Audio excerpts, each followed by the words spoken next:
एक और एक्सक्लूसिव खबर है पावर सेक्टर से जुड़ी। सरकार 2024 से पूरे देश में डिफरेंशियल पावर टैरिफ लागू करने पर काम कर रही है। अब इसके क्या मायने हैं ये एक बार समझ लेते हैं।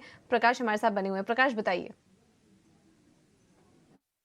देखिए, सरकार पावर सेक्टर में डिफरेंशियल टैरिफ मैकेनिज्म जो कि time of day tariff mechanism है, उसको निर्धारित समय से पहले लागू करना चाहती है और उसकी तैयारी जो है वो शुरू कर दी गई है। जो जानकारी हमें मिल रही है उसके हिसाब से time of day tariff mechanism जो है उसको 6 से 8 महीने निर्धारित समय से पहले लागू करने की योजना तैयार की जा रही है। इसका मतलब ये है कि देश भर में हर कैटेगरी के जो कंज्यूमर्स हैं उनके लिए time of day tariff mechanism जो है 2024 से लागू की जा सकती है।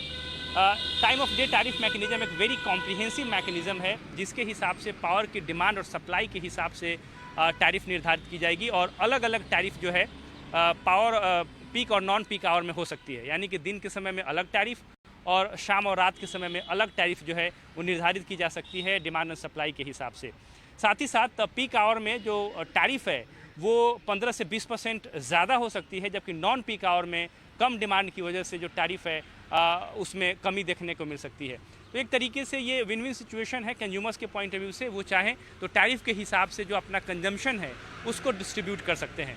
इसके लिए ऊर्जा मंत्रालय ने पहले ही इलेक्ट्रिसिटी कंज्यूमर राइट्स 2020 में ज़रूरी बदलाव किए हैं ताकि टाइम ऑफ डे टैरिफ को लागू किया जा सके और अब उसकी तैयारियां जो है वो शुरू कर दी गई है। दुनिया के कई देशों में time of day tariff mechanism जो है वो लागू की जा चुकी है। भारत में ये नया है और इसकी शुरुआत की जा रही है। हालांकि कई राज्यों ने पहले से ही कमर्शियल और इंडस्ट्रियल कंज्यूमर्स के लिए डिफरेंशियल टैरिफ मैकेनिज्म लागू किया हुआ है, लेकिन अब सरकार की रणनीति ये है कि हर तरह के कंज्यूमर्स के लिए, हर कैटेगरी के कंज्यूमर्स के लिए देश भर में इसको 2024 से लागू किया जाए। तो एक तरीके से ये काफ़ी बड़ा कदम है अगर आप पावर सेक्टर में रिफॉर्म्स की बात करें। साथ ही साथ इसके पीछे का जो अहम ऑब्जेक्टिव है ये है कि जो ग्रिड है उसको बैलेंस किया जाए, जो लोड फैक्टर है उसको कंजम्पशन के डिस्ट्रीब्यूशन के जरिए बैलेंस किया जा सकता है और साथ ही साथ रिन्यूएबल एनर्जी का जो इंटीग्रेशन है ग्रिड के अंदर वो इस मैकेनिज्म के जरिए आसान हो सकता है। धन्यवाद प्रकाश आपका ये डिटेल्स देने के लिए।